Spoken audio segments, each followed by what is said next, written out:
మీతో ప్రార్థన పంచుకోవడం జరుగుతుంది. ఎందుకంటే దేవుడు నాకు అక్కడ సలహాలు ఇచ్చాడు. చిన్న ప్రార్థన.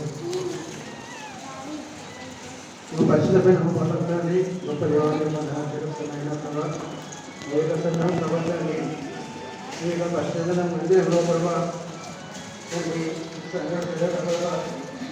నేను ఇక్కడ ఇస్తున్నానంటే దేవుని యొక్క ప్రభావ తండ్రి సహాయం చేస్తామైనా ఉద్దేశంగా ఆయన బట్టి ప్రవర్తనని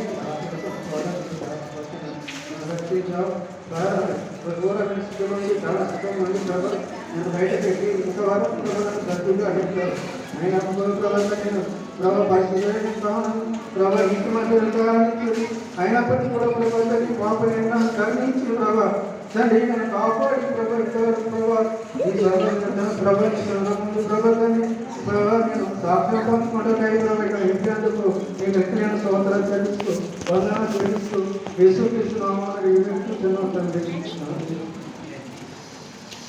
చిన్న సాక్ష్యం ఏంటంటే నేను ఆడ నడిపిస్తాను మీకు అందరికీ వేసుకుంటాను. ఎందుకంటే నా జీవనాన్ని కాపాడారు. సోమవారం కోరుతున్నా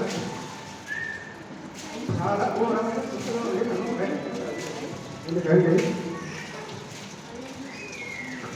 ఇది పదం దగ్గర ఇక్కడ నుంచి 5 గంటలకు 7 గంటల నుంచి 6 గంటలకు చేసుకున్నాను ఇస్తాను మాట్లాడడానికి అయితే మాకు తీసుకున్నాము ఆటో తీసుకున్నాము ఆటో తీసుకొని వస్తుంటే వీటికన్నా కొంచెం అయితే 5 వస్తుంది. అక్కడ సిగ్నల్ పడ్డారు. సిగ్నల్ వాళ్ళకు వాళ్ళు ఎట్లా కొంచెం దూరం అక్కడ దూరం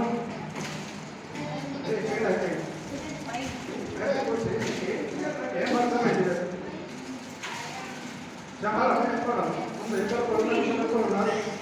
ఆటోలో ఉన్నది చూడన్నది అయినప్పుడు కూడా నా దేవుడు నాకు కాపాడాడు. ఎందుకంటే బ్రేక్ పోయిందంటే బ్రేక్ ఫెయిల్ అయిపోయిందంటే చాలా కష్టం.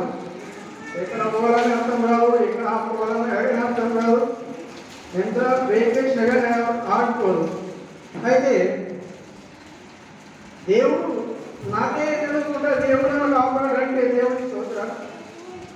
దగ్గర అంటే చాలా దగ్గరలు ఉన్నాయి. అప్పటికే నేనంటే సిగ్నల్ ఓపెన్ అయిపోయింది. సిగ్నల్ ఓపెన్ అప్పుడేసరికి అని వెళ్ళిపోతూ ఉంటాయి కదా, వెళ్ళిపోతూ చేసుకొని కంట్రోల్ చేసుకొని సైడ్ తీసుకున్న సిగ్నల్ ఓపెన్ అయిపోయింది. సిగ్నల్ ఓపెన్ అయినప్పుడు అప్పుడు నాకు ధైర్యం వచ్చి అట్లనే వేరే వచ్చి ముందుకు వచ్చి బ్రేక్ వేరైనా కానీ కిలోమీటర్ నడిపించాడు నాకు దేవుడు. 1 కిలోమీటర్ నాకు దేవుడు నడిపించాడు, ముందు నడిపించాడు.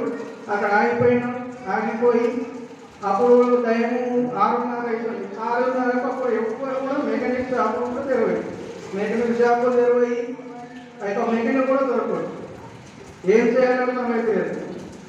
ఒక ఆటో డ్రైవర్కి అడిగాను, నా ఆటో ఫెయిల్ అయిపోయింది, ఎంత చేయాలి? ఇక్కడ మెకానిక్ షాప్లో తయారెక్కడ అన్నాడు. వెళ్తే మెకానిక్ షాప్ ఇక్కడ మాత్రం ఉంది, ఎంటకి వెళ్ళాలా? ఎంటకి వెళ్తే అక్కడ ఉంటుంది. అయినా కానీ ఆ షాపుకు తెలియదు, 11 గంటలకు మాత్రం తెలుస్తాడు, ఇప్పుడు మాత్రం తెలియదు అని చెప్పాడు. ఏం చేయాలన్నా అర్థమైతే అప్పుడు వాళ్ళు తీసుకోవాలని కూడా కష్టమే. కొంచెంసేపు అయినప్పుడు మళ్ళీ ఆలోచించి ఒక ఆటో దగ్గర పోయిన ఇంకొక ఆటో దగ్గర పోతే అక్కడ ఇద్దరు చూస్తున్నారు. ఆటోలో ఒక ఆయన ఇంకొక ఆయన తెలియజేయాలని కానీ ఎందుకేమో దేవుడైనా కలిగిందేమో సాయం చేయాలని అనుకున్నాడేమో. అప్పుడేమోనంటే కొద్దిగా అన్నాడు, కొద్దిగా నేను ఫోన్ చేస్తాను, మెకానిక్ ఫోన్ చేస్తాను అని చెప్పి అదే నా ఫోన్ చెప్పి ఫోన్ చేశాడు. ఇక్కడ నుంచి పోతే లోపలికి పోతే కొద్ది దూరం ఉంటుంది, అక్కడ మెకానిక్ షాప్ ఉంటుంది. అయినా ఇప్పుడు తెలవడు. అయినా ఫోన్ చేస్తా, 8 గంటలకు వస్తాడో ఫోన్ చేస్తా, ఫోన్ చేసి అడుగుతాను. ఆయన ఫోన్ చేశాడు. ఫోన్ చేస్తే ఆయన ఫోన్ చెప్తే ఏదో ఒకసారి చేస్తే మరొకసారి ఫోన్ చెప్పాడు. ఆయన పండుకున్నాడు. ఆల్రెడీ పండుకున్నప్పటికీ కూడా ఆయన మళ్ళీ తర్వాత ఫోన్ చేసి లేపాడు. లేపి వస్తానే అన్నాడు. శాంతి మాత్రం తీసుకెళ్తే ముందర ఉంటుందని చెప్పాడు. సరే అని చెప్పి మళ్ళీ నంబర్ కూడా ఇచ్చాడు నాకు. ఆమెకి నంబర్ ఇస్తే ఆ నంబర్ తీసుకొని వచ్చిన.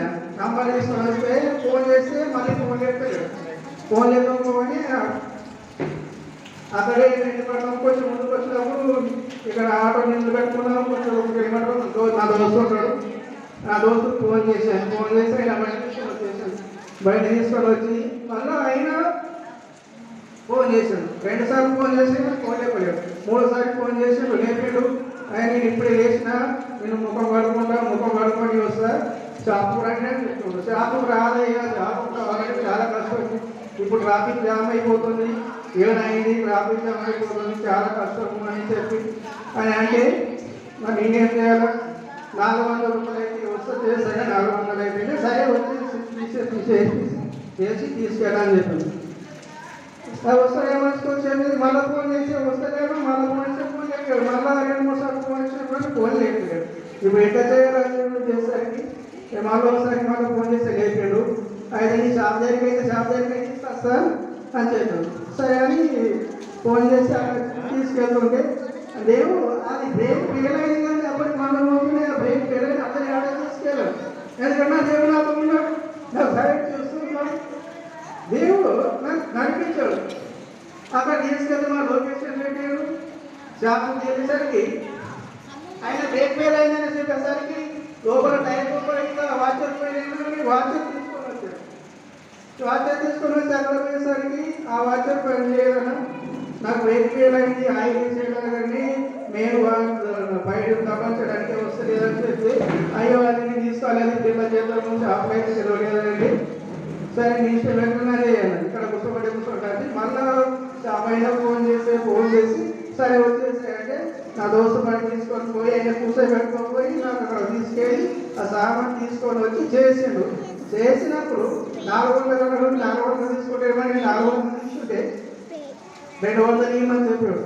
200 ఇవ్వమని చెప్పాడు. సార్ 200 తీసిస్తుంటే 150 రూపాయలు ఇవ్వచ్చు.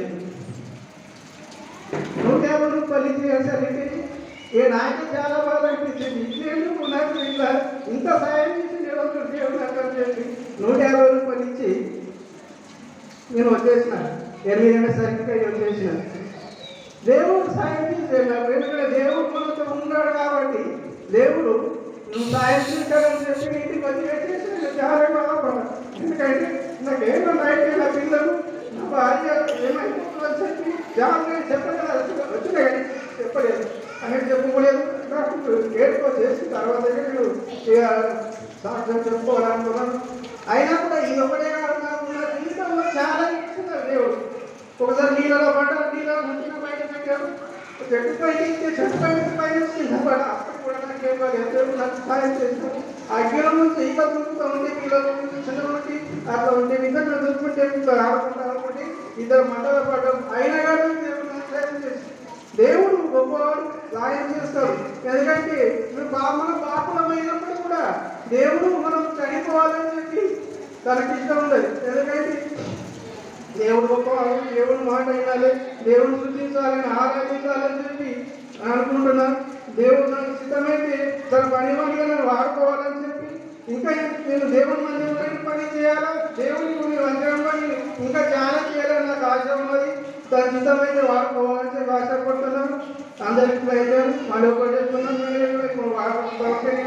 ఒక మాట అందరూ